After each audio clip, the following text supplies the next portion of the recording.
Greetings all, us hairy game lords this evening have been playing this. Shamans. We saying shamans? Shamans. Shamans. Shamans. Shamans. Shamans. Easy good. Easy good. From Studio H and also brought to us by Hatchet Board Games. What do we think? Find out.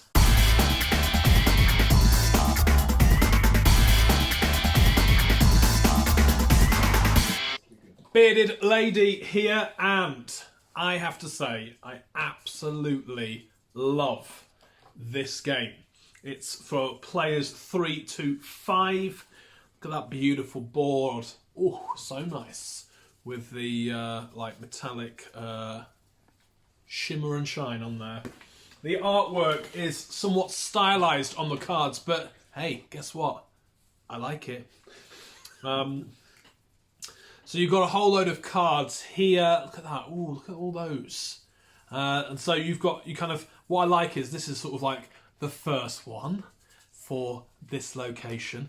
And as you go through all the way up to 8, it gets even more picturesque going on in there. Wonderful. Love that. The character cards. Here they are. Here's a Shaman's card. Nice. Here is a shadow. Ooh. What is this game about, I hear you cry? What is this game about? Thanks, Pete. I'm with you that every day. So this is a trick-taking game with a bit of, what's the... Hidden traitor. Social deduction thrown in there. But also... it's not about finding out who's who, it's about scoring points. When it comes down to it, it's about scoring points. And it's the first person to get to 8 victory points wins the game. And that element to it, I really, really like. Sometimes in social deduction games, once you are found out, it's a little bit like, oh, I'm out of the game now. But no, in this game, yes, if you're found out to be a shadow, you still might be able to survive until the end of the round, and those precious points you still may be able to get, or you get some other points as well along throughout the game. Brilliant, brilliant fun. So there is player elimination in this game, and I don't often like games where there's player elimination, but because it's based all around different rounds, and again about getting points, even if you're eliminated, you're not going to be sat out of play for too long, maybe a few minutes until the round ends, and then you're back into the next round. And your character, whoever you are, whether you are a shaman or a shadow, goodies or baddies, are changed up each and every round. So all the cards are dealt back in, shuffled up and handed out. Although it does mean that sometimes, as I have played, I was like the shadow like 3, maybe 4 times in a row. Did I win? Yeah, of course I did. Brilliant, brilliant game. I'll let the other guys explain even more, but I absolutely love this little filler of a game that can easily take over the whole night if you let it. Brilliant, brilliant fun. So this is it's a trick-taking game. And, you know, I used to play those in the sixth form. We used to play whist and knockout whist and all that in the sixth form. And it's not too dissimilar from that. However, this is definitely a game for gamers. This isn't simple trick-taking. If you want a good trick-taking game, look at something like Skull King from Grandpa Beck. Absolutely brilliant. But this adds something, just an extra dynamic that takes it up a notch. We were playing this at a convention up in the South Leeds Gaming Day, and there were some hairy game lords. We also had Flab, and we had a Nick from Pads and Pawns there as well. And what should be a sort of 25-minute, half-hour game took about an hour and 20 minutes because we were really strategizing each one of our turns as carefully thought through. Now that might set for some of you. That doesn't mean you have to take that long. It was just because we were absolutely in it to win it. So it is standard trick taking. So the card, whoever leads, that's going to be trumps for that round. That particular set is going to be the cards that you've got to lay. But this game, you don't have to follow suit if you don't want to. So if you're a shadow, you might choose to play a different planets. Is it planets or moons?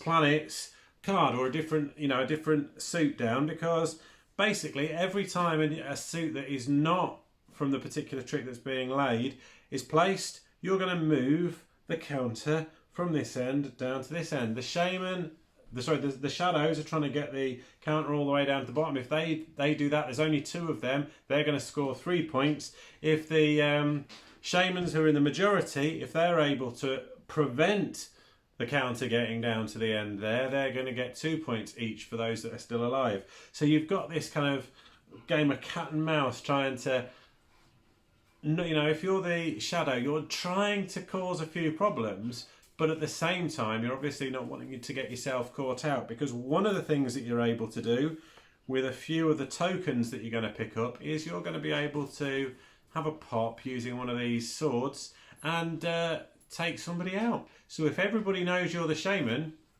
they're going to come after you. If you're a shadow and you're killed, shadows, it's not a good thing for you guys, but the shamans don't lose anything. But if they wrongly kill, or if a shadow kills a shaman, all the cards that are in that shaman's hand get counted out, and you move the counter that many spaces along, which can have a real swing in the game. I'll let somebody else talk about some of the other bonus actions that you can get along the bottom here, but this is a real step up from a standard trick-taking game. I absolutely loved it. Played it a number of times now, and each time has felt like a completely different game, and each round feels completely different, which makes it really, really nice as well. Hi, Dave the Grey here. Now this game is properly my cup of tea. I'm not normally one for social deduction, but I definitely am one for hidden traitor and stabbing each other in the back. That is right on point for me. Ange found that out because the first game we played, it took ages because it's first to 8 points. First round, I think Ange got 5 points. Yes! And then we spent about 45 minutes going, who could be... Is Ange a shadow? I don't care. Let's kill him anyway so he doesn't get any points. And I think at the end... I won. Ange won with 8 points, but then everybody else had like 6 or 7, so it was really, really close. And that is why it took so long, because we just spent ages killing Ange, because it was funny.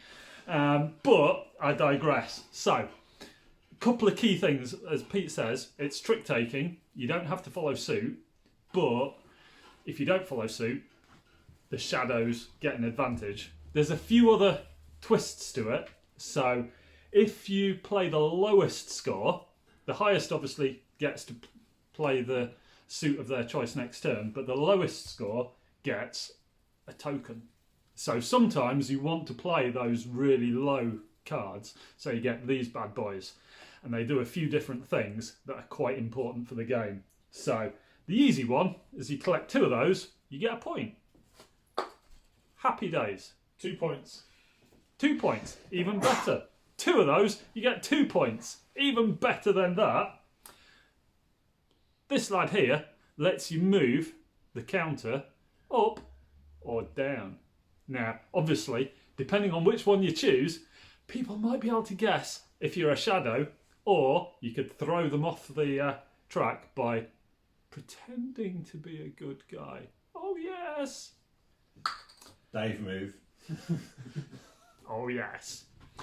This one, if it's all getting... if you're actually a shaman and everybody's starting to throw shade at you, that one makes you reveal who you are. It's the only way that you can actually flip your card to prove that you're one of the good guys. So that can be quite handy if everybody's suddenly starting to generally throw mud in your general direction. You can go, no, I'm a good guy. Happy days. And this one. So this is probably the most important one of the lot, especially if you're a shadow. You get one of those. On its own, can't do anything. Even if you've got 2 of them, can't do anything just with the token. However, on the board, some of the planets have a sword. And if you win the trick that fills up that suit, so you have to think quite a long way ahead and make sure that you're leading, so you're determining the suit of that trick, and you're the person that puts down the 8th card, you get to play one of those and you get to kill someone. Way! And that's what it's all about at the end of the day, isn't it, really? Killing people. So, if you're a shadow, you want to kill the shaman, and you need to have worked out who the shaman is because you don't want to kill your mate. Unless it's Ange, when obviously you do. And if you kill a shaman, especially early on, you can move that counter miles towards your goal. And obviously if you're a shaman, you want to get rid of the shadows, but that is the only way you can eliminate people. So it is all about planning what you're going to play, making sure you can play the low cards that lose the trick to get the tokens, while keeping back the high cards that let you fill up the planet, so you can then actually use your token for good or ill. Absolutely cracking game. Looks great, plays quickly, despite our best efforts. Each round is probably 5 minutes, maybe 10. It's just because we were so close, it took us a lot of rounds to sort out a winner. But absolutely top game for if anybody likes social deduction, I guess, but definitely hidden traitor, a bit of trick taking, and just a really fun kill your mates type game. This is the one for you. So big 2 thumbs up. Everybody should have a copy of this. It's absolutely ace.